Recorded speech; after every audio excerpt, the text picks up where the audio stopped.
Estamos na segunda lição falando sobre as parábolas de Yeshua. Na primeira lição usei o nome Jesus.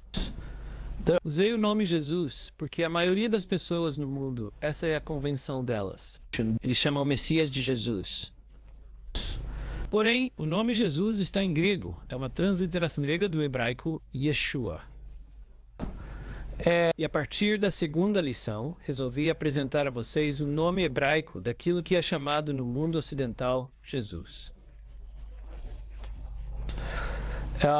Porque Jesus é uma transliteração do hebraico para o grego.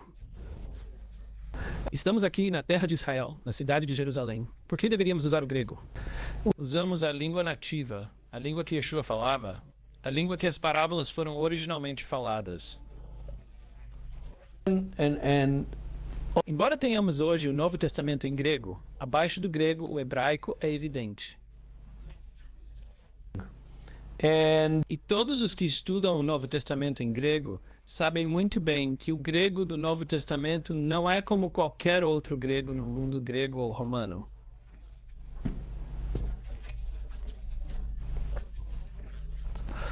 Então vamos voltar a falar das parábolas de Yeshua. E como estamos aqui poucos dias antes da Páscoa em Israel, vou começar com a parábola dos 4 solos, ou a parábola das sementes, como é chamada.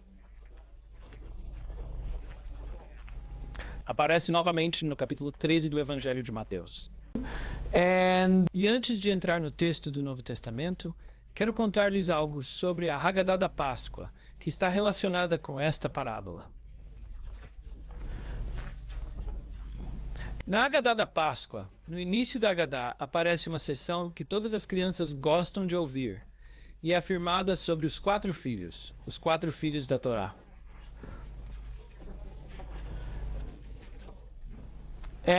E são 4, o sábio, o perverso, o simples e o que não sabe fazer pergunta.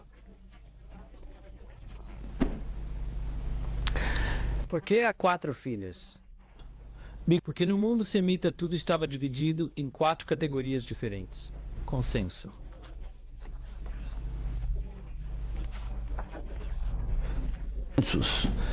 O bom e o mal, e depois os 2 médios, que não são bons nem maus, ou bons e maus, da maneira que você quer ver. Um é branco, um é preto, e os outros são 2 cinzas. No mundo greco-romano, tudo é muito simples. É bom ou ruim, preto ou branco. E se o cowboy usa chapéu preto, ele é mau. Se ele usar chapéu branco, ele está bem. E tudo é muito categorizado. No judaísmo é um pouco mais complicado. Temos o meio, temos o cinza, e como na curva do sino, a maioria de nós está no meio.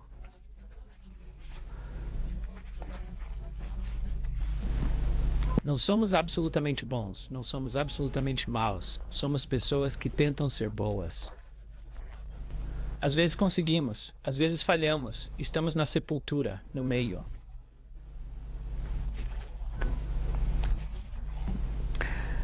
E na parábola de Yeshua, temos a divisão semítica clássica, assim como nos 4 filhos da Haggadah.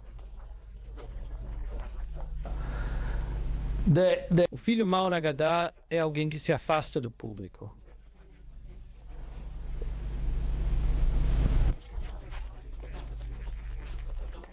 Ele se separa, não quer saber o que está acontecendo, não quer se envolver, tem sua própria agenda e tem seu próprio jeito de ver as coisas. O bom é aquele que é inclusivo, que está envolvido com Deus e com o programa de Deus. E ele quer espalhar as boas novas do porquê Deus nos tirou da terra do Egito. O simples pergunta: o que é isso? O que você está fazendo aqui? Sobre o que é tudo isso?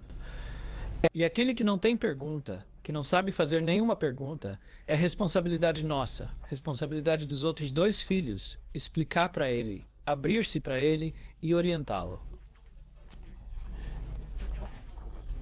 Então essas são as 4 categorias nos 4 filhos da Haggadah. Agora deixe-me ler para você a parábola de Jesus em Mateus capítulo 13. E começarei no versículo 1 como uma espécie de introdução do que está acontecendo. Naquele mesmo dia, Yeshua saiu de casa e disse que à beira do lago, uma multidão tão grande se reuniu ao seu redor que ele entrou em um barco e sentou-se nele enquanto todo o povo estava na margem.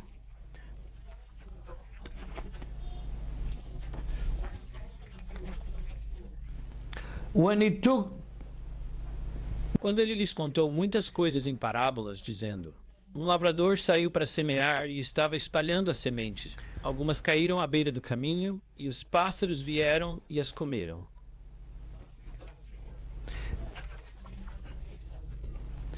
Algumas caíram em locais rochosos onde não havia muito solo. Ela brotou rapidamente, porque o solo era raso, mas quando o sol nasceu, as plantas queimaram e murcharam, porque não tinham raiz.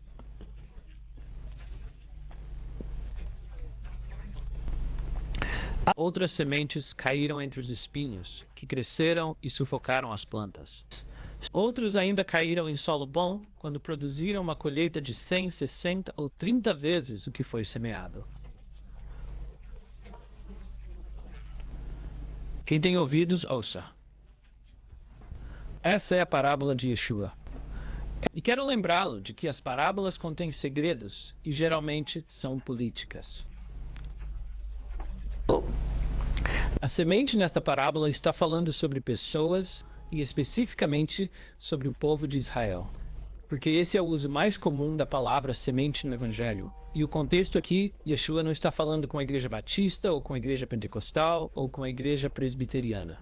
Yeshua está falando ao povo judeu, aos seus discípulos.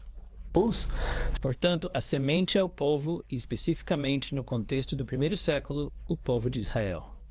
E diz que no povo de Israel existem 4 tipos de pessoas. Há os ímpios que nada acontece.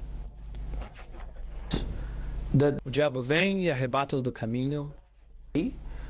Existe o bem que produz bons frutos, embora em quantidades diferentes. Cada indivíduo tem talentos diferentes, dons diferentes, e sabemos disso por outras parábolas de Yeshua.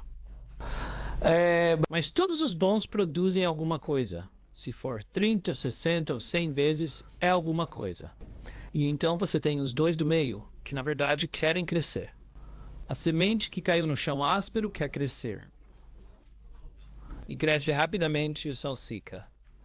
Então a semente que caiu no chão espinhoso sufoca por causa dos espinhos que a rodeiam e tiram a sua luz e a sua água e o seu alimento. Mas todas as sementes, exceto a maligna, estão dando. Eles estão fazendo o melhor que podem, dadas as circunstâncias. No judaísmo, vemos isso como uma coisa boa. Nem todos os 4 são ruins. Na civilização ocidental, apenas um é bom. No nosso modo de pensar, mesmo quem tentou e está no meio médio ganha alguns pontos. Algo conseguem. E mesmo não conseguindo, eles tentaram. Diz essa parábola é muito positiva. Yeshua está tentando levar esta parábola aos seus discípulos, a fim de lhes dizer que a maioria do povo de Israel naquela época, e a maioria do povo hoje, seja em Israel, ou nas igrejas, ou no mundo ocidental, estão tentando.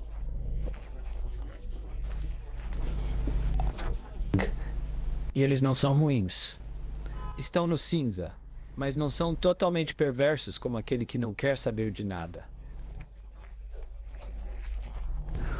Esta parábola é muito, muito importante, e provavelmente falaremos sobre esta parábola em outro momento. Mas por enquanto, desejo a todos uma feliz Páscoa. Deus te abençoe e continue aprendendo com a sabedoria de Yeshua, nosso Messias.